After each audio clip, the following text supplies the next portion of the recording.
Magandang umaga po mga kapatid. Noong ikalabing-anim na siglo nang sinimulan ni Martin Luther ang Protestant Reformation, alam niyo mga kapatid, hindi lamang nito binago ang kasaysayan ng relihiyon o binago ang kasaysayan ng simbahan. Ito rin po ay humati sa mga tao sa Europa. May mga lungsod at mga pamilya ang nagkawatak-watak. May mga hari at mga prinsipe na nagkampihan sa magkakabilang panig, sapagkat may mga tao na yumakap sa katotohanan ng Ebanghelyo. Ngunit marami rin ang tumutol dito. Ang ilan ay handang mamatay alang-alang sa mensahe ng kaligtasan na si Kristo lamang ang tagapagligtas, habang ang iba naman ay handang pumatay upang patahimikin ang mensaheng yaon. Pero alam niyo mga kapatid, bago pa man nagkaroon ng ganitong tugon ang mga tao noong ikalabing-anim na siglo, matagal nang ganito ang ginagawa ng Ebanghelyo.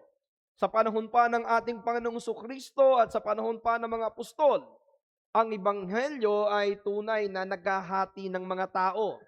May mga taong tumatanggap at sumasampalataya, at sa gayon ding paraan ay may mga tumatanggi at lalo pang tumitigas ang ulo.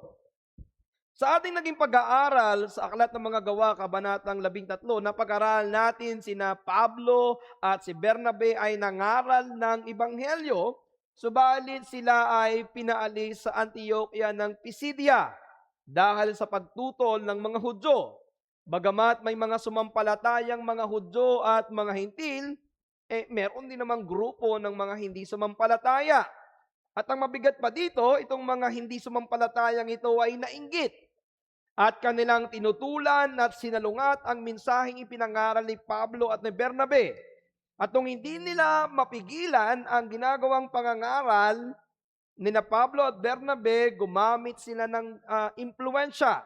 Hinikayat nila ang mga makapangyarihang tao sa Pisidia upang kanilang usigin sina Pablo at Bernabe. At dahil dito, nagtagumpay sila.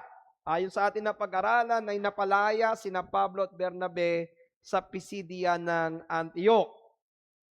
Ngunit sa halip na tumigil sina Pablo at Bernabe sa pangangaral, ito ang magandang bagay. Nagpatuloy pa sila sa kanilang misyon. Hindi sila pinanghinaan ng loob bagamat may mga tumatanggi, sapagkat alam nila ang katotohanang may itinalaga ang Diyos sa buhay na walang hanggan. At ang mga itinalagang ito sa buhay na walang hanggan ang siyang sasampalataya sa Panginoon. Ito yung paulit-ulit na makikita natin sa Aklat ng Mga Gawa. Kaya tandaan niyo po itong ganitong katotohanan. Habang sinusubukan ng mga tao na mga tumututol sa Ebanghelyo na lumawak ang Ebanghelyo ng Panginoon, lalong ipapakita ng makapangyarihang Diyos kung paano niya pinapatuloy, kung paano niya ay pinapakita na hindi kayang hadlangan ng tao ang planong paglaganap ng Ebanghelyo, na para bang tulad ng isang umaagos na ilog, na kahit na ito ay iyong harangan, dahil ito ay buhay, patuloy at patuloy nakahanap ito ng ibang madaraanan upang patuloy na umagos. Ganito ang makikita natin sa Aklat ng Mga Gawa. Pipilitin ng mga tao na harangan ang Ebanghelyo na hindi makarating sa iba't ibang mga lugar, pero gaya ng tubig na ito, hahanap at hahanap ito ng paraan upang magpatuloy ang Ebanghelyo. At ganito muli makikita natin sa ating senaryo ngayong araw na ito, sa ating teksto mula sa Aklat ng Mga Gawa, Kabanatang 14, talatang 1 hanggang 7. Muli ko po kayong aniyahan, muli mga kapatid, paalala, magdala tayo ng ating physical Bible upang tayo ay sama-samang makabasa. Aklat ng Mga Gawa, kabanata po ay 14, talatang 1 hanggang 7. Acts chapter 14 to 7. Subalit bago natin ito basahin, tayo muna ay humingi sa Panginoon ng karunungan. Ama naming Diyos, nagpapasalamat kami sa inyong biyaya na kami ay magkakaroon muli ng pagkakataong magbulay ng iyong mga salita. Panginoon, ang aming teksto ngayong araw na ito ay merong hamon na kami ay pumanig sa inyo sa kabila ng mga pagtutol at panunuligsa ng mga tao. Tulungan niyo kami, Panginoon, na lalong lumalim ang aming ugat ng pagtitiwala sa inyo upang hindi kami matinag ng anumang oposisyon o anumang pangungutya at panguusig ng mga tao. Alam namin, Panginoon, ang bigat ng mga pag-uusig ng mga apostol ay maaaring hindi maging ganon ang aming maranasan sa aming bansa. Pero sa kabila nito, Panginoon, merong parehong pag-uusig na maranasan kami. Kaya tulungan niyo kaming maging matatag at maging matibay sa bagay na ito. Ito po yung aming dalangin sa pangalan po ng iyong anak, ng aming Panginoong Jesucristo. Amen at amen. Basahin natin mga kapatid ang salita ng Diyos sa mga gawa, kabanatang 14, talatang 1 hanggang 7. At nangyari sa Ikonyo na sila ay magkakasamang nagsipasok sa sinagoga ng mga Hudyo at nangagsalita ng gayon na lamang na anupat nagsasampalataya ang lubhang marami sa mga Hudyo at mga Griego. Datapwat inudyukan ng mga Hudyong suwail ang mga kaluluwa ng mga Hintil at pinasama sila laban sa mga kapatid. Nagsitara nga sila doon ng mahabang panahon na nagsisipagsalita sa buong katapangan sa Panginoon, na nagpapatotoo sa salita ng kanyang biyaya na ipinagkaloob na gawin ng kanilang mga kamay ang mga tanda at mga kababalaghan. Datapwat nagkabaha-bahagi ang karamihan sa bayan, at ang isang bahagi ay nakisama sa mga Hudyo at ang ibang bahagi ay nakisama sa mga apostol. At nang gawin ang pagdaluhong ng mga Hintil at ng mga Hudyo na nakasama ng kanilang mga pinuno upang sila'y halayin at batuhin. At pagkaalam nila nito, ay nagsitakas patungo sa bayan ng Lycaonia, Lystra at Derbe at sa palibot-libot ng lupain. At doon, ipinangaral ang Ebanghelyo.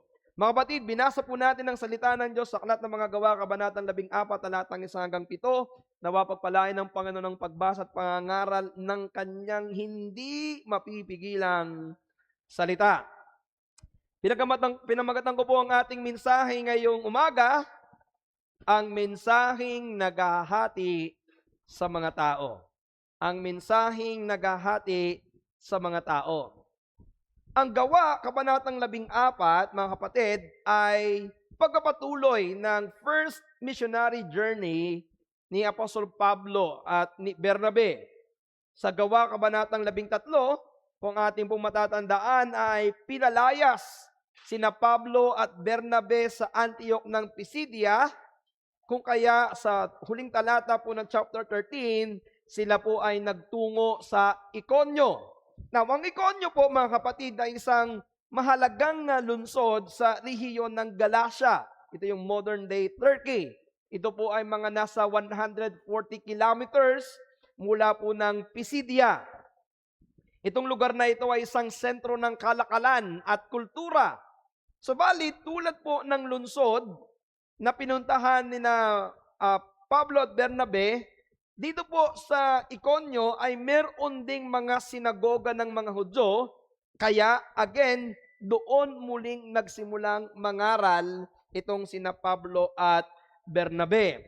At muli pa mga kapatid, ito yung pattern na makikita natin, paulit-ulit na makikita natin sa mga missionary journey ni Apostol Pablo. Kapag siya ay nagpunta sa isang lugar, ang una niyang hahanapin ay ang mga sinagoga. Bakit? Sapagat ito again ang lugar kung saan makatatagpuan ang mga makadiyos na Hudyo at ang mga makadiyos na Hentil. Therefore, at least meron ng common ground. Meron silang pagkaalam sa salita ng Diyos. At kapag sila'y pumasok sa mga sinagoga, may kultura po dito na kapag may dumating na isang rabbi o isang guro, ay kanilang aanyahan na magsalita. Kaya anong gagawin dito ni Apostol Pablo? Siya ay tatayo, ipapangaral niya si Kristo mula sa lumang tipan, at ano makikita natin? May mga sasampalataya, pero meron ding mga tatanggi. merong lalabas at lalakas ang oposisyon. Kaya ang mangyayari ay muli silang lilipat sa ibang mga lugar at sila ay mangangaral ng ebanghelyo at ang resulta nito ay patuloy na lalawak ang ebanghelyo. Kaya sa ating pong teksto ngayon, nung makarating na sina Pablo at si Bernabe sa Oconio, ganun ang kanilang ginawa. Nagtungo sila sa sinagoga. Muli nilang ipinangaral ng ebanghelyo. At gaya sa iglesia ng Antioch sa Pisidia, sa sinagoga ng Antioch ng Pisidia, ipinangaral ni Pablo ang iisang ebanghelyo. Si Kristo ang katuparan ng pangako sa lumang tipan. Si Kristo ang Mesyas, si Kristo ang tagapagligtas. Pero gaya din ng tugon sa Antioch ng Pisidia, merong mga tumanggi at merong sumampalataya. At nung nagkaroon po ng ganitong paghahati, may mga pumanig sa mga Hudyo, nang ibig sabihin ay pumanig sa oposisyon, at meron din namang pumanig sa mga apostol, nang ibig sabihin ay sumampalataya sa kanilang mensahe. Kaya ngayong umaga, this is our central message sa ating pong teksto. Ang mensahe ng ebanghelyo ay naghahati sa mga tao. May papanig kay Kristo at may papanig sa mundo. So ito yung katotohanan na makikita natin sa ating mensahe ngayong araw na ito. Meron dalawang paghahati kapag ipinapangaral ang mensahe. Kaya po meron akong dalawang puntos na ibabahagi sa inyo. Unang hati, pumanig sa mga apostol. Pangalawang hati, pumanig sa mga Hudyo. So una, tingnan natin yung unang hati, pumanig sa mga apostol. Verse 1. At nangyari sa Iconio, sama-samang magkakasamang nagsipasok sa sinagoga ng mga Hudyo at nagsalita ng gayon na lamang na anupat. Nagsampalataya ang lubhang marami sa mga Hudyo at sa mga Griego. Mapatid, hindi na po binanggit dito ni Lucas, pansinin natin na hindi niya na binanggit dito kung ano yung mensahe na ipinangaral po ni Pablo sa sinagoga ng Hudyo sa Iconio. Subalit nakakasiguro tayo na ito ay ang iisang ebanghelyo ng ating Panginoong Jesucristo. Wala pong ginawang hocus-pocus dito si Pablo. Hindi siya gumamit ng ibang mensahe para magkaroon ng ibang dating doon sa mga taga-Iconio na para bang ang iniisip niya mukhang hindi naging effective ang ating mensahe dito sa lugar ng Pisidia. Pagdating natin ng Iconio, palitan natin. So hindi po nagbago ng mensahe si Pablo na nagresulta ng lubhang mas maraming sumampalataya. But we can see is ganito mismo. Si Pablo mismo ang sumulat sa iglesia, nakalaunan ay natayo sa iglesia ng Galacia, at ganito yung kanyang sinabi. Pakinggan nyo in Galatians chapter 1, verse 8 to 9. Datapwat kahit kami, o isang anghel mula sa langit, ay mangaral sa inyo ng anumang ebanghelyo na iba sa aming ipinangaral sa inyo ay matakwil. Ayon sa aming sinabi ng una, ay gayon din ang sinasabi kong muli sa inyo. Kung ang sino man ay mangaral sa inyo ng anumang ebanghelyo na iba sa inyong tinanggap ay matakwil. Kung kita dito, yung dalawang talata na ito ay parehas lamang ang sinasabi. Paulit-ulit niyang sinasabi. Sinasabi niya na hindi kami pwedeng mangaral ng ibang mensahe, ng ibang ebanghelyo. Kaya makikita natin na kung anuman ang mensaheng ipinangaral ni Apostol Pablo sa iglesia, sa sinagoga ng Pisidia, ganun din ang mensaheng ipinangaral niya sa sinagoga ng Iconio. Ito lamang ang mensahe nila Pablo at Bernabe sa mga sinagoga. Ito lamang ang palagi nilang ipinapangaral. Pero alam niyo, ang kapansin-pansin dito, paano inilarawan ni Lucas ang pangangaral na ginawa ni Pablo at ni Bernabe. Sabi niya dito, at nagsalita ng gayon na lamang. Okay, nagsalita sila ng gayon na lamang. Nung tinignan ko po ito sa komentaryo ni John Gill, ganito ang kanyang naging commentary sa salitang ito. Nangaral sila na parang ang kanilang mga salita ay puspos ng kapangyarihan. Ipinahayag nila ang katotohanan at mga doktrina ng biyaya ng may otoridad at may malinaw na pagpapatunay ng banal na spirito. Ang kanilang pangangaral ay tuwiran, malinaw, madaling maunawaan at may matibay na katibayan. Habang sinasagawa nila ito na may buong katapangan at lakas ng loob. Ang ibig sabihin nito, mga kapatid, hindi lang pala basta nagsalita na Pablo at Bernabe. Malinaw at epektibo nilang ipinangaral ang ebanghelyo, ipinangaral nila ito ng may banal na otoridad at sinamahan ng makapangyarihang paggawa ng banal na espiritu. Dahil dito, ang kanilang pangangaral ay naging maliwanag at kapanipaniwala, kaya lubhang maraming tao ang sumampalataya. So anong mahalagang punto ang makikita natin dito, mga kapatid?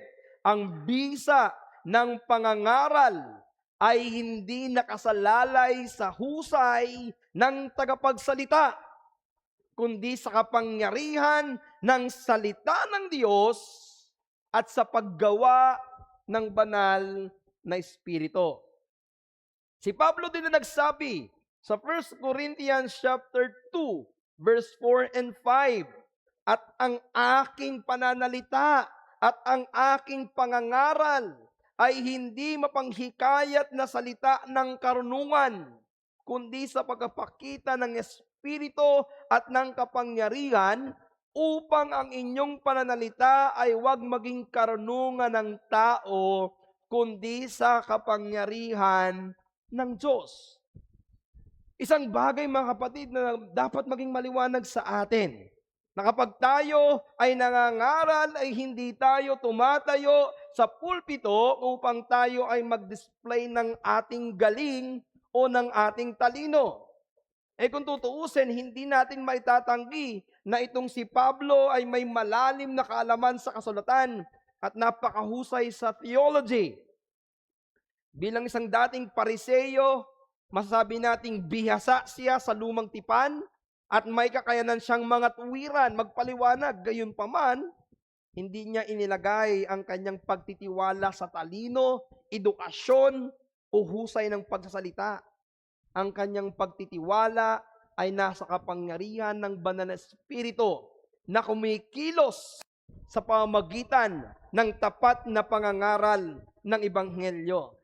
Kaya ito'y magandang paalaala sa ating mga mangangaral. Bagamat kailangan nating maging masipag sa pag-aaral, totoo na sa ating pag-aaral nagsisikap tayo na maging maliwanag at mas madaling maunawaan o maintindihan ng mga tao ang mensahe. Nagbibigay tayo ng mga puntos at ng mga hamon, may mga diin sa mga mahalagang katotohanan, nagpapagal tayo sa pag-aaral. Pero gusto kong sabihin sa inyo, mga kapatid, ang lahat ng pagpapagal na ito ay mawawalan ng kabuluhan kung wala ang makapangyarihang pagkilos ng banal na espiritu.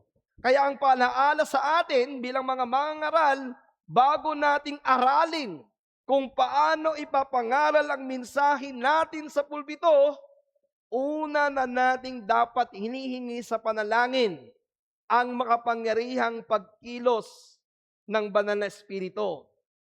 At sa ating pagtayo sa pulpito, nakalagak pa rin ang ating tiwala sa makapangyarihang pagkilos ng banal na espiritu. At sa huli, nakalagak pa rin ang ating tiwala na ang ating ipinangaral sa mga tao ay hindi magiging walang kabuluhan, na ang kanilang mga napakinggan, na ang kanilang mga natutunan ay magdadala sa kanila sa katotohanan at magdadala sa kanila sa kabanalan. Naalala po ninyo yung ating pag-aaral sa aklat ng kabanata ng Acts chapter 13, na pagkatapos ni Pablong mangaral ay nagkaroon ng excitement ang mga tagapakinig sa sinagoga ng Pisidia. Ito yung ating hinahangad. Hindi ito dahil sa galing ni Pablo at ni Bernabe. Sila po ay nagkaroon ng ganitong pagnanais. ng dahil sa matapat na pangangaral at pagkilos ng banal na espiritu. Kaya ano naging resulta? Dahil sa makapangyarihang pagkilos ng banal na espiritu sa pangangaral, sabi ng ating talata, ano pat nagsisampalataya ang lubhang marami sa mga Hudyo at mga Griego. Nang pansinin niyo po ito sandali, na hindi sinabi ni Lucas na lahat ay sumampalataya. Ang ginamit niya dito ay lubhang marami. Nang ibig sabihin, nito ay hindi lahat ng tao na nakarinig ng pangangaral ay tunay na sumampalataya. Makikita natin na meron pa ding mga hindi sumampalataya. Sa parehong pangangaral, may mga pusong binuksan ng Diyos ang pangunawa upang sila'y sumampalataya. At ayon sa Acts 13 verse 48, ito yung mga taong itinalaga ng Diyos sa buhay na walang hanggan. At sa gayon ding paraan, may mga taong patuloy na tumigas ang puso. Kaya nabasa natin na ang mga taga-Ikonyo ay nahati. Yung mga tao sa Ikonyo ay nahati, sabi ng verse 4. Dadapwat nagkabahabahagi ang karamihan sa bayan, at ang isang bahagi nakisama sa mga Hudyo, at ang ibang bahagi ay nakisama sa mga apostol. Pati hindi ito isang simpleng bagay lamang. Kumbaga, ito isang lugar na noong si Pablo at si Bernabe ay dumating at nangaral, yung buong bayan ay nahati sa dalawang panig. Yung isa pumanig sa mga Hudyo, yung isa pumanig sa mga apostol. Now, yung salitang nagkabahabahagi dito ay nagpapakita ng pagkakahati hindi lamang sa isang simpleng bagay, kundi sa katotohanan at kasinungalingan. May mga pumanig sa mga apostol, nang ibig sabihin ay pumanig sa katotohanan ng Ebanghelyo, at may mga pumanig sa mga Hudyo, nang ibig sabihin ay pumanig sa mundo. So makikita niyo po dito ito.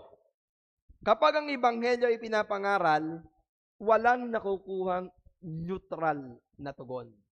Wala tayong makukuha na nasa gitna lamang ang tugon sa pangangaral. Lahat po, sa bawat pangangaral, merong papanigan ang mga tao. May sasampalataya at merong hindi sasampalataya. Kaya ito mismo yung sinabi ng Panginoon in Matthew chapter 12 verse 30. Ang sabi ng Panginoon, ang hindi sumasampalataya sa akin ay laban sa akin. Ibig sabihin, kapag tayo ay nangaral ng Ebanghelyo, ikaw ay papanig. It's either ikaw ay papanig sa mundo o papanig ka sa Panginoong Jesucristo. At ang sabi ng Panginoon, kapag hindi ka sumasa akin, ikaw ay lumalaban sa akin. Kaya sa aming mga bisita, sa aming mga regular na dumadalo, maaaring ikaw ay matagal nang dumadalo sa iglesyang ito, paulit-ulit mo nang napapakinggan ng Ebanghelyo. Pero kung ikaw ay hindi tumutugon ng pagpanig sa Panginoong Jesucristo, nais kong sabihin sa iyo ang mabigat na katotohanan. Kapag hindi ka pumanig sa Panginoon, ikaw ay pumapanig sa mundo. Nang ibig sabihin nito, ikaw ay nagdideklara ng paglaban sa Diyos. At ang isang mabigat na katotohanan, walang sino man ang lumalaban sa Diyos at mananalo. Ang lahat ng lumalaban sa Diyos ay tatanggap ng kaparusahan. Ganito rin yung katotohanan makikita natin sa aklat ng Matthew chapter 10 verse 34. Huwag ninyong isipin na ako'y naparito upang magdala ng kapayapaan sa lupa. Hindi ako naparito upang magdala ng kapayapaan, kundi tabak. Anong ibig sabihin nito? Merong pinaghihiwalay. Kapag nangaral ng Ebanghelyo, hindi ito kapayapaan lamang. Kapag nagkaroon ng pangangaral ng Ebanghelyo, merong paghahati. At ang Panginoon ay merong dalang tabak. Anong ibig sabihin? Ang tabak dito ay tungkol sa parusa. Na ang Panginoon ay may dalang parusa sa mga taong hindi papanig sa Kanya. At ito yung mas mabigat na talata. Luke chapter 12, verse 51 to 53. Inaakala ba ninyo na ako'y naparito upang magbigay ng kapayapaan sa lupa? Sinasabi ko sa inyo, hindi, kundi bagkus pagkakabahabahagi. Sapagkat mula ngayon ay magkakabahabahagi ang 5 sa isang bahay. 3 laban sa 2, 2 laban sa 3. 53.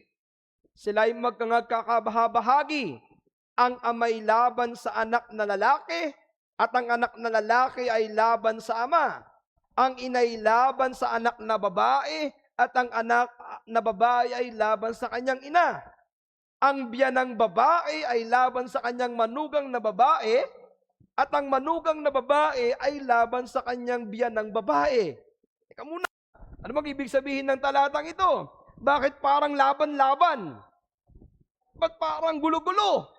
Yung lalaki, anak na lalaki, lalaban sa ama. Yung anak na babae, lalaban sa ina. Yung biyanang lalaki, lalaban sa manugang na lalaki. Yung manugang na babae, lalaban sa biyanang babae. Parang hindi yata magandang pakinggan ito. Kapatid, gusto ko muna liwanagin na hindi ito nagtuturo na tama ang away-away sa loob ng pamilya. Hindi po ito ang konteksto nito. Ang konteksto ng ating binasa sa Luke chapter 12 ay tungkol sa pagiging alagad. Nang ibig sabihin ay ganito, listen very carefully. Ang pagsunod sa Panginoon ay merong halaga.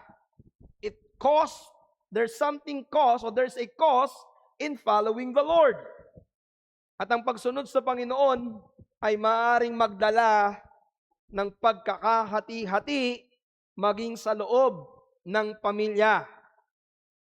Pinapaalalahanan ng Panginoon na kapag ang ebanghelyo ay pumasok sa loob ng pamilya, maaring magdulot ito talaga ng pagkakahati-hati. Bakit? Dahil ang iba ay maaaring manampalataya, samantalang ang iba ay hindi. At ito ay totoong nangyayari sa ating mga pamilya. Kapag ang sumampalataya ang ama at hindi sumampalataya ang kanyang asawa at ang kanyang anak, nagkakaroon ng problema sa loob ng pamilya. Lalo na kapag ang nanampalataya ang ina at hindi sumampalataya ang ama, lalong mas nagiging mahirap. At ang pinakamahirap, kapag ang sumampalataya ang anak at hindi sumampalataya ang mga magulang, nagkakaroon po ito ng problema at may mga pagkakataon na nagkakahati-hati maging ang pamilya ng dahil sa pananampalataya. At siguro naranasan nyo na ito personally sa inyong mga pamilya. Kung ikaw ay nag-iisang mananampalataya sa loob ng iyong pamilya, mararamdaman mo ito na parang nagkakahati-hati kayo. Sapagkat ikaw ay nagpapahayag ng pananampalataya at samantalang iyong mga magulang ay hindi. Nung ako ay bata pa, naranasan ko po ang ganitong pagkakahati sa loob ng pamilya. Nung kami mga bata pa lamang, kami ay nagpipilit na dumalo, pero yung aming mga magulang, pilit kaming iniaalis. Sa halip na kami ipabayaang sumamba ng araw ng linggo, ang gagawin sa amin ay dadaling kami doon sa kabila, ang tawag namin kabila, doon sa kabilang barangay. Kami po ay magtatrabaho, mamumuti ng kape, magtatanim ng saging, magkakarga ng nyog, para lamang hindi kami dumalo ng araw ng linggo. May mga pagkakataon na maaari yung asawa mo, na dahil kay mananampalataya na gustong-gusto mong dumalo, ang gagawin sa iyo, uusigin ka. Kung ano-ano sasabihin sa iyo. Mag-aaway kayo. Ito yung sinasabi nung talata natin, na yung pananampalataya ng isang tao ay maaaring magdala ng paghahati-hati sa loob ng pamilya. Pero anong dapat ho nating makitang mahalagang prinsipyo? Mga kapatid, ang katapatan kay Kristo ay higit sa lahat ng relasyon sa mundo. Isang bagay na dapat nating pagsikapang matutunan. At masasabi kong ito ang isa sa pinakamahirap na sundin sa turo ng ating Panginoong Hesus. Dahil dito tayo malimit na nangihina. At dito tayo malimit na nabibigo. Kapag ang pag-uusap na ay may kinalaman sa pamilya. Dito tayo minsan naghihirapan kapag ang mismong umuusig sa iyo ay ang iyong magulang, ang iyong asawa, ang iyong mga anak. Ito yung katotohanan na maaari mong maranasang, kapatid, at kailangan mong ihanda ang iyong sarili dito. Na kapag ikaw ay tumayo sa Ebanghelyo at ikaw'y nanampalataya sa Panginoong Jesucristo, ang dapat katapatan mo ay nasa Diyos at wala sa relasyong pangtao. Mga kapatid, maging handa kayo. Maaring malagay kayo sa sitwasyong ganito na kung minsan maaari kang papiliin ng pamilya mo. At ang sasabihin sa iyo, sino ba ang pipiliin mo? Ang simbahan mo o kami? Ito na yung mga mabigat na mga katanungan. May mga pamilyang pipilitin kang talikuran si Kristo alang-alang sa pamilya. Sila mismo ng pinakamalapit sa iyo ang uusig sa iyo. Pero ang tanong, sa ganitong sitwasyon, paano ka dapat tumugon? Ganito ang sabi ng banal na kasulatan, Matthew chapter 10, verse 37. Ang umiibig sa ama o sa ina nang higit kaysa akin ay hindi karapat-dapat sa akin. Ang umiibig sa anak na lalaki o sa anak na babae nang higit kaysa akin ay hindi karapat-dapat sa akin. In short, kapag tingin natin ito sa talata, napakasimple ang katotohanan ng sinasabi. Kapag pinapili ka ng iyong pamilya, kung ang Diyos at ang iyong pamilya ang itinuturo ng Panginoon, siya ang iyong dapat sundin. Pero dito, tatanungin ang iyong pananampalataya. Kaya mo ba na usigin ng pamilya para sumunod sa Panginoon? Ang hamon ng Panginoon, kung hindi mo kayang iwan ang iyong pamilya alang-alang sa pananampalataya, hindi ka karapat-dapat sa akin. Tandaan niyo ito, mga kapatid, ang katapatan kay Kristo ay maaaring magdulot ng pagtutol mula sa ating pamilya at malapit na kaibigan. Subalit bilang isang matapat na Kristiyano, ang ating katapatan ay dapat nasa Panginoong Jesucristo. Ganitong pananampalataya ang ipinakita ng mga mananampalataya sa kasaysayan. Alam niyo ba, na sa kasaysayan, lalo na dito sa panahon ng mga gawa, maraming mga tao, maraming mga anak ang itinakwil ng kanilang pamilya. Maraming mga tao ang pinalayas sa kanilang mga tahanan. Meron pa nga dito na inalisan ng mana, tinanggalan ng pamilya, dinisown ng kanilang pamilya. Pero isang bagay ang naging kamangha-mangha, hindi nila itinanggi ang Panginoon. Mga kapatid, ito gusto kong liwanagin, hindi naman palaging hinihingi na agad nating iwanan ang ating pamilya. Hindi ito yung tinuturo. Ayaw mo sumama sa akin, di hiwalay tayo. Hindi ganito yon.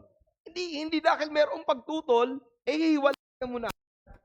Pero pag dumating sa sukdulan na kung saan ikaw ay papipilihin, kung sino ang dapat mong sundin, ang ating katapatan ay dapat sa Panginoon. Hanggat maaari, ipapanalangin natin, sasamahan natin ang pamilya. Pero oras ng ating pananampalataya ay hinahamon at inuusig. Mga kapatid, ang turo ng banal na kasulatan, tumayo tayo sa katapatan natin sa Panginoon. At ito yung isang napakagandang dapat nating tandaan. Bagamat pinaghihiwalay ng Ebanghelyo ang mga mananampalataya sa hindi mananampalataya, maging sa loob ng pamilya, gayon paman, pinagkakaisa ng Ibanghelyong ito ang lahat ng mananampalataya, ang lahat ng pumapanig sa Panginoong Hesukristo. Sa ilalim ng Ibanghelyo, ang ating pinakamahalagang pagkakakilanlan ay hindi na ang ating lahi, ang ating kultura, ang ating ugnayan sa ating pamilya, kundi ang ating pong pinakamalalim na ugnayan na ay ang ating pakikipag-isa kay Kristo. Kaya dito mga kapatid, ito ay isang napakahalagang katotohanan. Dito tinatawag ang iglesia na maging totoo sa kanyang pagiging kapatid sa pananampalataya. Dito tinatawag ang iglesia na maging matibay sa pagkakaisa sa isang pananampalataya, sa isang Panginoon at sa iisang layunin, na sila ay sumama sa isang kapatid na handang iwanan ang pamilya alang-alang sa Panginoon. Anong ibig kong sabihin? May mga pagkakataon na may mga taong tatayo sa kanyang pananampalataya. Of course, ang una niyang kailangan sa pagtayo niya sa kanyang pananampalataya ay sino? Ang Diyos. Pero kailangan niya kapag tumayo siya sa kanyang pananampalataya, maramdaman niya ang suporta ng iglesia. And I think this is something that is very weak in many churches. May mga tao na handang tumayo sa kanyang pananampalataya at iwanan maging ang kanyang pamilya ng alang-alang sa pananampalataya, pero napakahina ng pagkakaisa sa loob ng iglesia. Na kaya hindi siya makatayo ng matibay, sapagkat wala naman siyang pupuntahang tibay. Nakuha niyo pong ibig kong sabihin? Kung tatayo ako sa aking pananampalataya, kasi ang akala ng iba, ipinagpapalit mo ako sa simbahan. Hindi ho natin ipinagpapalit ang ating pamilya sa simbahan. Sa Panginoon. Pero tandaan natin, ang Panginoon, merong kanyang iglesia. Kaya dapat maramdaman ng mga taong handang tumayo sa pananampalataya na meron siyang kasama. Kaya ito yung hamon sa atin ngayong umaga. Iparamdam, ipadaman natin sa kapatiran ang na tayo ay tunay na espiritual na pamilya. Lalong-lalo na doon sa mga kapatiran na hindi naramdaman sa sariling pamilya ang pagtanggap, lalo na sa kanilang pananampalataya. Ito yung dapat na maramdaman at makita ng mga taong itinakwil ng pamilya nang dahil sa pagtayo sa pananampalataya. Merong spiritual na pamilya na tatanggap sa kanya at yayakap sa kanya sapagkat siya'y tumayo sa pananampalataya. Mga kapatid, ito sana ay matutunan ng ating iglesia. Ito sana ay maging buhay na patotoo ng ating iglesia. Yakapin natin ang lahat ng mga taong nagpahayag ng pananampalataya. Patakin natin ang ating pagsasama upang sila ay maging matatag kung sila man ay iwanan ng kanilang pamilya. Walang iwanan sa spiritual na pamilya. Noong isang araw, meron akong napanood na isang video clip patungkol sa mga langgam. Merong isang colony ng mga langgam. At ito po ay binaha ng napakalakas na baha. Talo niyo yung ginawa ng mga langgam na ito, ang ginawa nila, naglabas po sila doon sa kanilang bahay. At ang ginawa nila, sila ay nagkapit-kapit. Tapos nung nagkakapit-kapit na ito, syempre, ang mangyayari po dito ay mayroong mga nasa ibabaw at mayroong nasa ilalim. Pero ano yung ginawa nila? Nagpapaikot-ikot po sila. Ang kapal po nung langgam, tapos nagpapaikot-ikot sila hanggang sa ang nangyari ay nakahanap sila ng isang tuyong lugar nang walang naiwan. Gumawa sila ng parang isang malaking salbibida na yari mismo sa mga langgam na nagpapaikot-ikot. Kapag pagod na yung paghinga na nasa ilalim, iikot yon hanggang sa lahat sila ay makarating sa isang pangpang. Walang naiwan sapagkat sila ay iisang kolonya. Dapat ganito ang maranasan ng isang iglesia o ng isang tao kapag pumasok sa tunay na iglesia. Hindi mo siya iiwanan kung sakaling siya'y tumayo sa pananampalataya, kung siya ay itakwil ng kanyang pamilya. Now, gaya ng sinabi ko sa inyo, etong ganitong karanasan na itatakwil ka ng iyong pamilya at aalisan ka ng mana, maaaring hindi maging ganito yung bigat ng inyong dinaranas.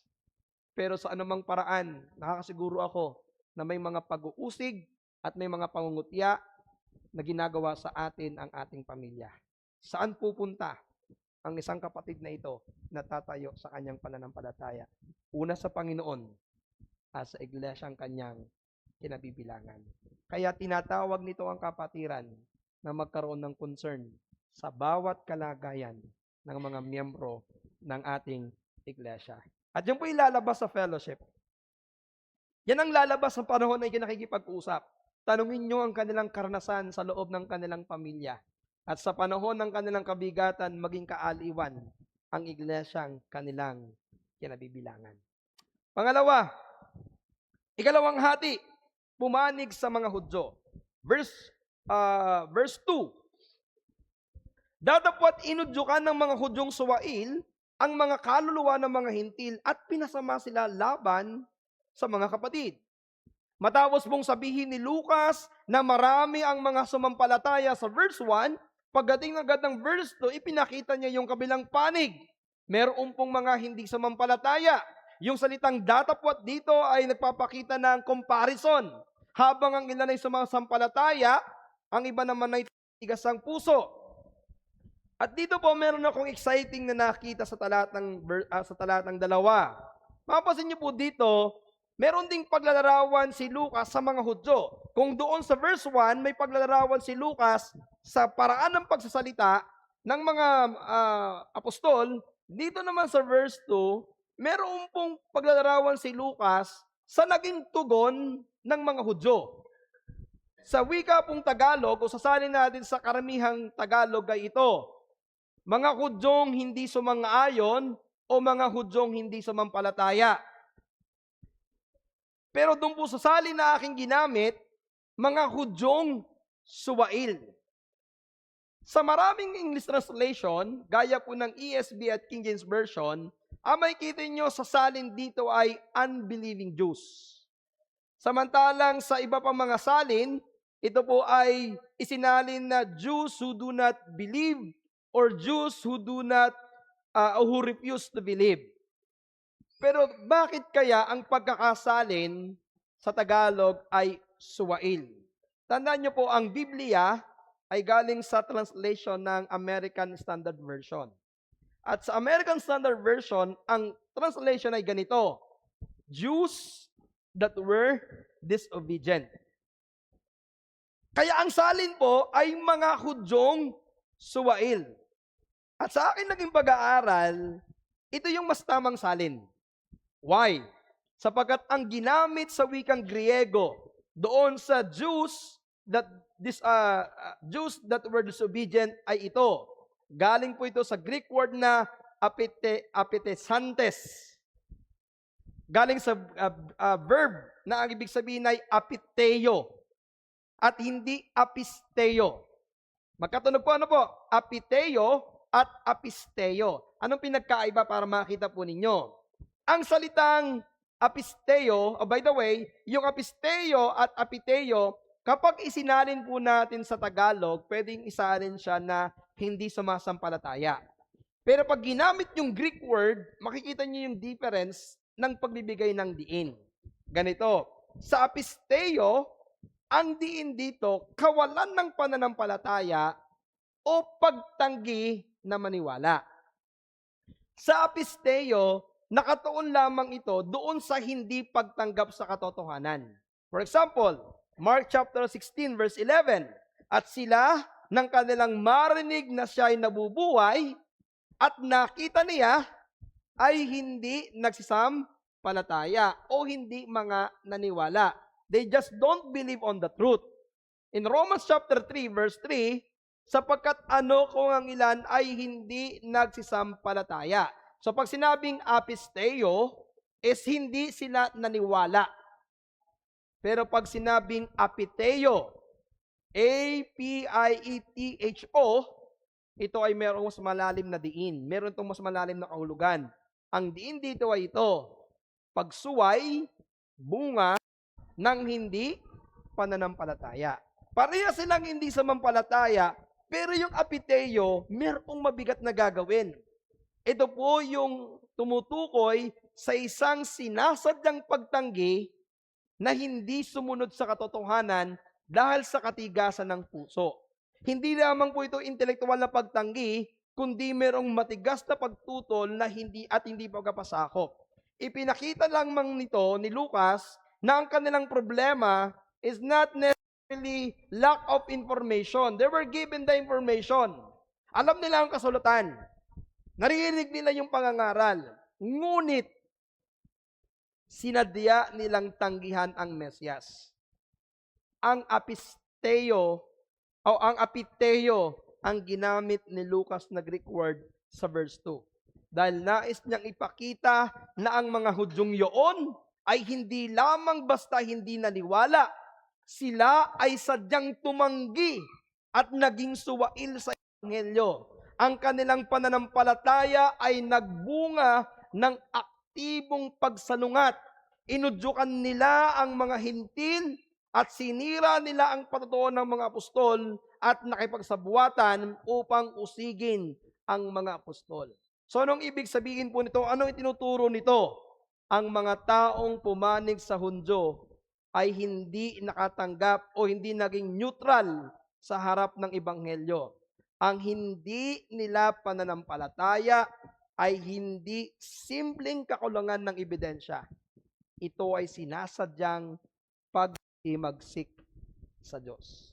Kaya mapapansin natin mga kapatid, na hindi lamang sila hindi sumampalataya, apisteo, bagkos sila ay apiteo, sila ay hindi sumunod sa Diyos. Ang ginawa nila, inudyukan nila ang mga hintil. Nang ibig sabihin nito, nilason nila, inimpluwensyahan nila ang mga hintil upang labanan at pasamain ang mga apostol. Hindi sila nakontento na sila lamang ang tumatanggi. Nais nilang mahila ang iba na sumama din sa kanilang pagtutol.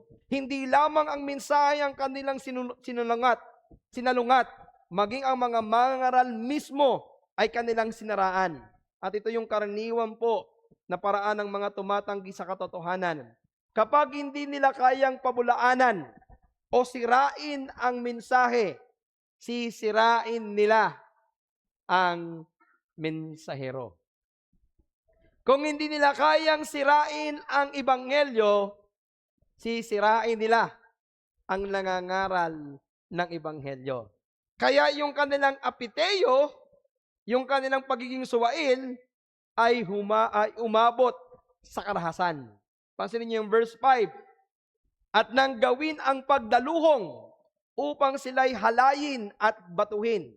Now, liliwanagin ko muna po, baka nabasa po ninyo o narinig ninyo, ang salitang halayin. Now, hindi ito tumutukoy sa salitang gahasain. Yan ang term kasi natin ng halayin, ginahasa, pinagsamantalahan. Hindi po.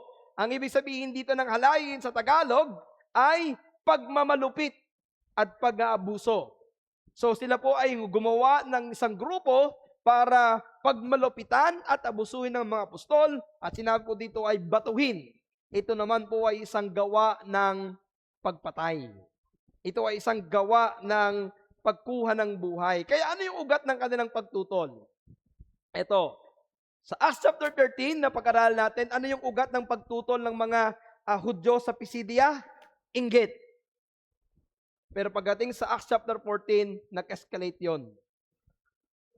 Hindi na lamang inggit. Ang naging ugat ng kanilang malalim na pagtutol ay ang katigasan ng kanilang puso. Ayaw nilang tanggapin ang katotohanan. Ayaw nilang kilalanin si Jesus bilang Mesyas. Ayaw nilang magpasakop sa hari. Kaya nais kong hamungin ang ating mga bisita ngayong araw na ito. Sa aming mga bisita at mga regular na dumadalo at sa bawat isa, kahit matagal ka nang dumadalo sa iglesyang ito, mag-ingat po tayo na huwag tayo maging katulad ng mga Hudyong ito. Posible na ikaw ay isang reliyosong tao, pero patuloy kang tumatanggi sa Panginoong Jesucristo. Maaaring kilala mo ang Panginoong Yesus sa pangalan, pero hindi mo pinapanampalatayanan bilang ang Mesyas, bilang ang dumating na tagapagligtas. Kaibigan, kapag paulit-ulit mong tinatinggahan ng katotohanan patungkol sa Panginoong Jesucristo, hindi ka nananatiling pareho sa bawat panahon. Ang puso mo ay unti-unting tumitigas. Kaya maaaring ang simpleng pagtanggi mo ngayon na isang apisteo ay maaaring maging aktibong paglaban bukas o isang apiteo. Kaya ang hamon ko sa inyo, habang naririnig mo ngayon ng Ebanghelyo, huwag mong patigasin ang iyong puso. Lumapit ka kay Kristo sa pagsisisi at sa pananampalataya, sapagkat ang parehong Ebanghelyo na nagliligtas sa mga sumasampalataya ay ang parehong Ebanghelyo na isang araw ay magiging saksi laban sa patuloy na tumatanggi rito. Isang araw, ang Ebanghelyong iyong napakinggan ay hindi magiging comfort para sa iyong kaligtasan. Ang Ebanghelyong na iyong napakinggan ay magiging hatol sa iyo sapagkat ito ay iyong tinanggihan. Naalala niyo po ang aking introduction noong nakaraang linggo? Ang parehong araw na tumutunaw sa pagkit ay siya ring araw na nagpapatigas sa putik. Ganito ang ginagawa ng Ebanghelyo sa iyo. Ang iyong patuloy na pagtanggi sa Ebanghelyo, isang araw ay magpapatigas ng puso mo at kakasangkapanin ito ng Diyos para hatulang ka ng dahil sa iyong patuloy na pagtanggi. Ngayon, ano po ang ginawa ni na Pablo nang malaman nila na mayroong pag-uusig? Makikita nyo dito may bagay. Yung verse 3 at saka verse 6. Sa verse 3, kahit may pagtutol, nanatili pa sila ng mahabang panahon. Pero pagdating ng verse 6, nang marinig nila yung pagtutol, narinig nila yung plano, umalis sila sa Iconio at nagtungo ng Lycaonia, Lystra at Derbe. Now, pansinin niyo po dito. Nung meron silang narinig na pagtutol, yung verse 3 ang sabi, nanatili sila ng mahabang panahon. Anong ginawa nila sa mahabang panahon? Nanatili sila sa pangangaral ng Ebanghelyo. In short, sa kabila ng mga paninira, sa kabila ng mga pagbabanta, sa kabila ng lumalaking pagtutol, di agad sila umalis. Bakit? Dahil alam nila ang kanilang misyon. Alam nila na kasama sa kanilang misyon ay ang oposisyon. At alam din nila na ang Diyos ay may itinilaga sa buhay na walang hanggan at kailangan pang mapakinggan ng mga taong ito ang Ebanghelyo. In short, sa unang yugto ng oposisyon, hindi agad sila tumakas. They remain faithful sa kanilang pagmiministeryo sa iglesia o sa sinagoga o sa lugar ng Iconio. At ano yung nakita nila dito? Ganito. Habang bukas pa ang pintuan, kahit na ito ay kakalahati na, at kahit na ito ay kakarampot na bukas, magpapatuloy silang magbahagi ng Ebanghelyo. Pero, pagdating na po ng verse 6, ito na ang nangyari. Nung nagsarado na ang pintuan, kailangan na nilang umalis. Kaya nung dumating na po yung panahon, na sila po ay nais ng patayin, na sila ay nais ng kitlan ng buhay, anong ginawa po ng mga lagad? Sila ay umalis at nagpunta sa ibang lugar. Nung may laman na po nila na may plano na sila ay halayin, gawa ng masama, batuin, nagpasya silang umalis ng Iconio. Now, anong pinagkaiba dito? Mapatid, hindi ito tanda ng takot. Hindi rin po ito tanda ng kawalan ng pananampalataya. Ito po ay tanda ng karunungan na galing sa Diyos. Take note, hindi takot sa pag-uusig ang mga apostol. Pero hindi naman walang karunungan ang mga apostol. Hindi pa ho ito yung panahon para sila ay maging martir agad nung panahong yaon.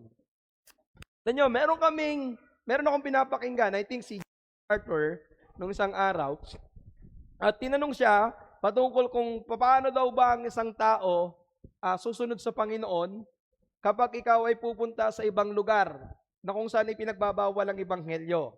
At medyo natawa si John MacArthur kasi sila mismo ay nag-smuggle ng Biblia nung sila ay nagpunta ng China.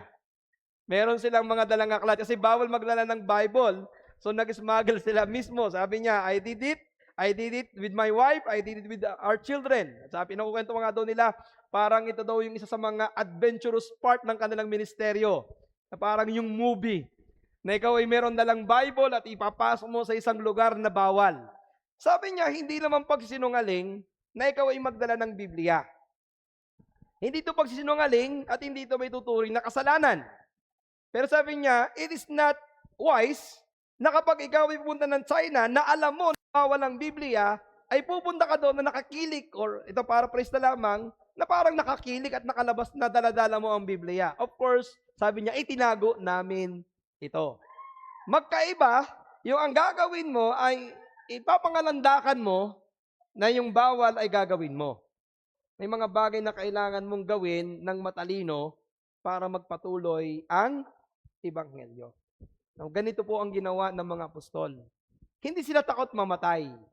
Pero alam nilang hindi pa ito ang katapusan o dapat katapusan ng kanilang buhay. Tandaan nyo, first missionary journey pa lang ito. Kaya nung pag-uusig pa lamang, sige, kaya natin tong dalhin. Pero kapag papatay na tayo, teka muna, it's not unwise. Nadadalawang lugar pa lamang, ilang lugar pa lamang atin napupuntahan, magpapakamatay na agad tayo dito.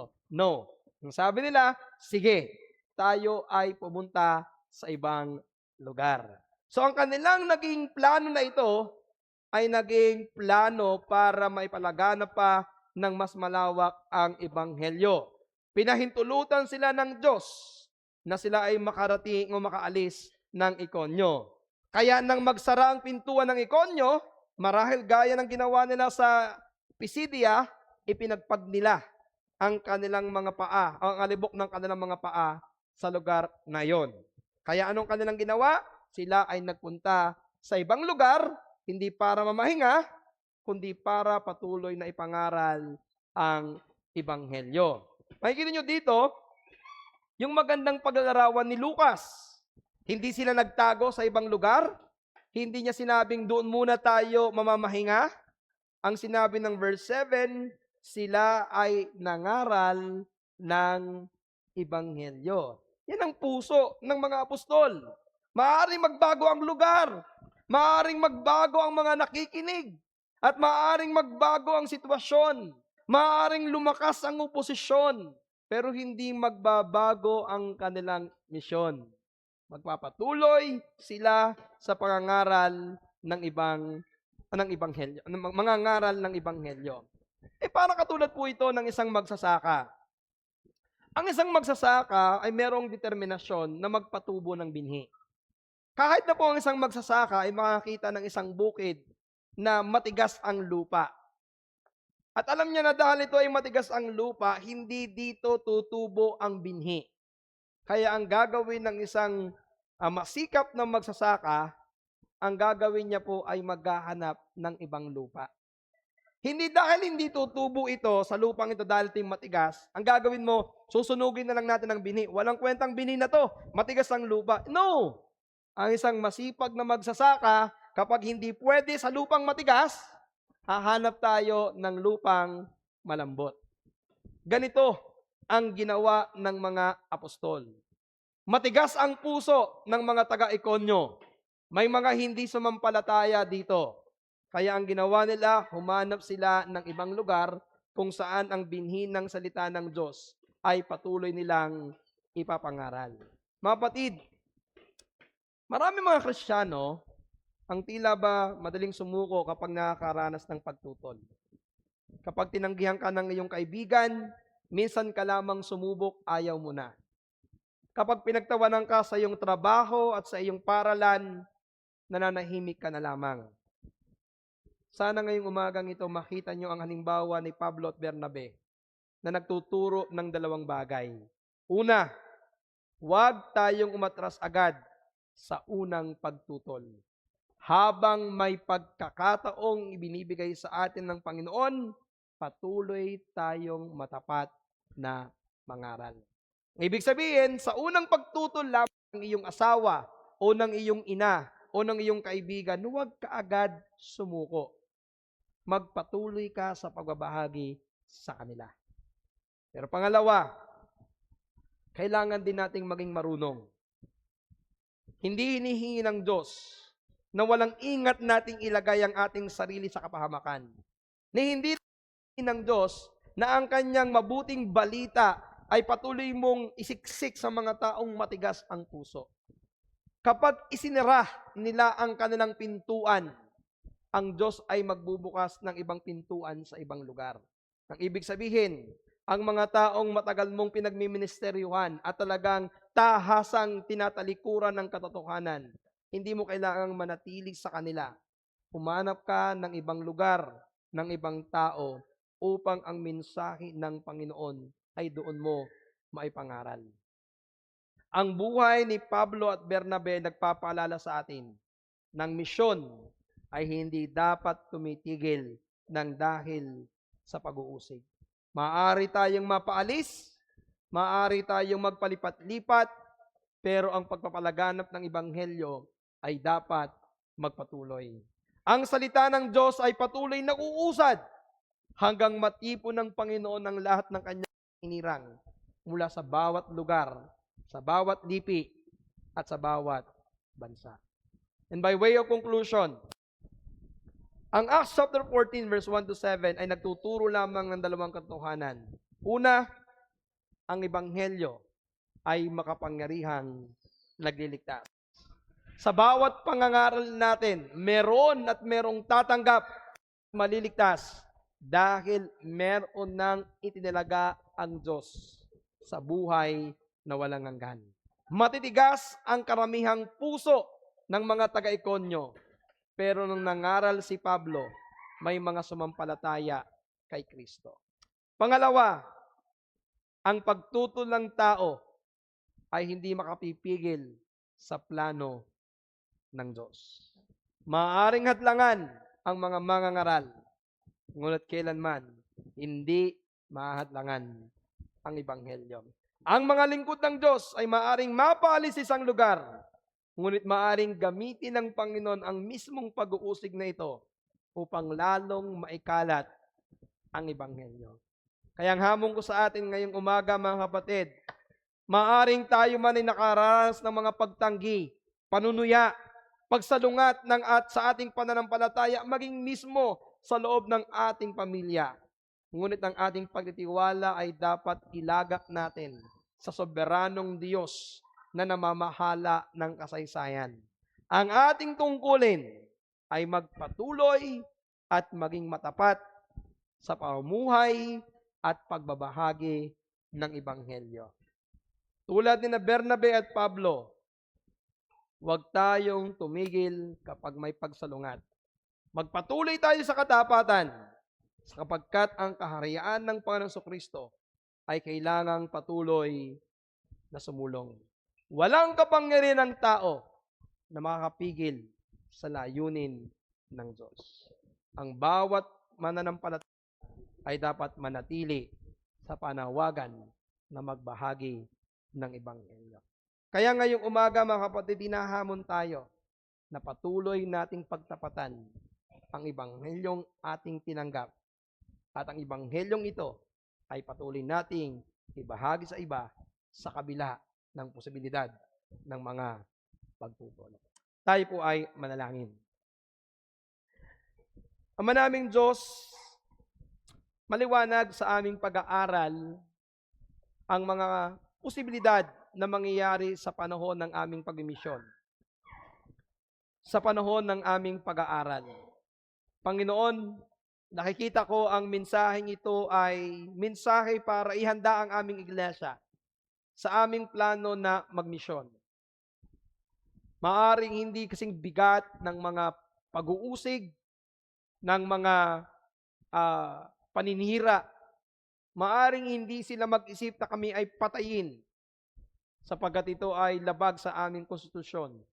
Ito ay labag sa aming pong bansa dahil kami isang bansang malaya.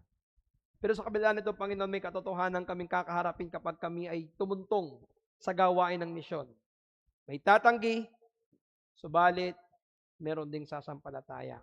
At huwag kaming magbase sa dami ng mga tatanggi, kundi kami tumingin sa mga sasampalataya. Kami ay tumingin sa mga itinalaga mo sa buhay na walang hanggan. At sila ang sasampalataya sa iyo. Ngayong araw na ito, Panginoon, kilusin niyo po ang aming iglesia. Ilagay niyo sa aming pusong katotohanan ito. Ihanda niyo kami, Panginoon, sa panahon na kami ay magsisimula ng gawain sa ibang lugar.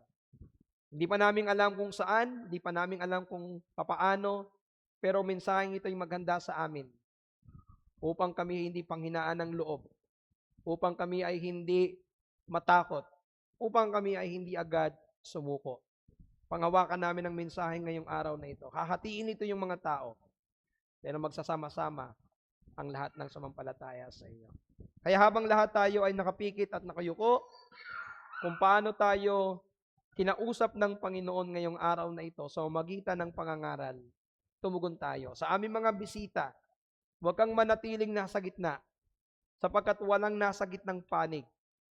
Ikaw ay maaaring pumanig kay Kristo sa magitan ng pagsampalataya sa Ebanghelyo, o ikaw ay mananatiling nakapanig sa mundo at lalaban ka sa mismong Panginoon ng Ebanghelyo, ang Panginoong Jesucristo. Ang aming hamon sa iyo, pumanig ka sa Panginoong Jesucristo. At sa ating mga kapatiran, nawa ipanalangin niyo ang paghahanda ng Panginoon sa ating paghahayo at sa ating pagsimula ng misyon ayon sa kalooban ng Panginoon. Magkaroon po tayo ng ilang sandali ng pananalangin.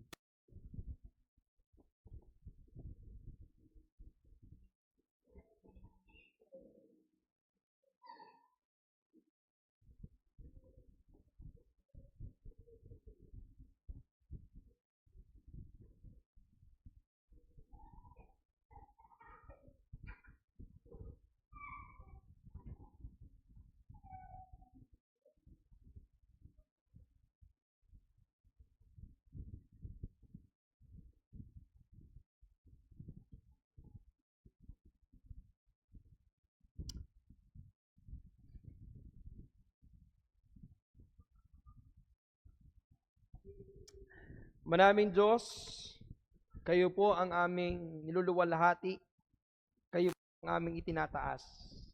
Kami po ay nagpapasakop sa iyong mga salita. Kami po ay handang tumugon sa iyong panawagan. Dalhin niyo po kami, Panginoon, sa katotohanan at hindahan niyo kami, Panginoon, sa mga bagay na iyong gagawin para sa aming iglesia sa mga susunod na panahon. Bigyan nawa namin, Panginoon, ng kapurihan ng iyong pangalan sa araw na ito, ang pag-ipon ng iyong iglesia. Ito po yamin dalangin sa pangalan po ng iyong anak, Panginoong Jesus. Amen. Amen.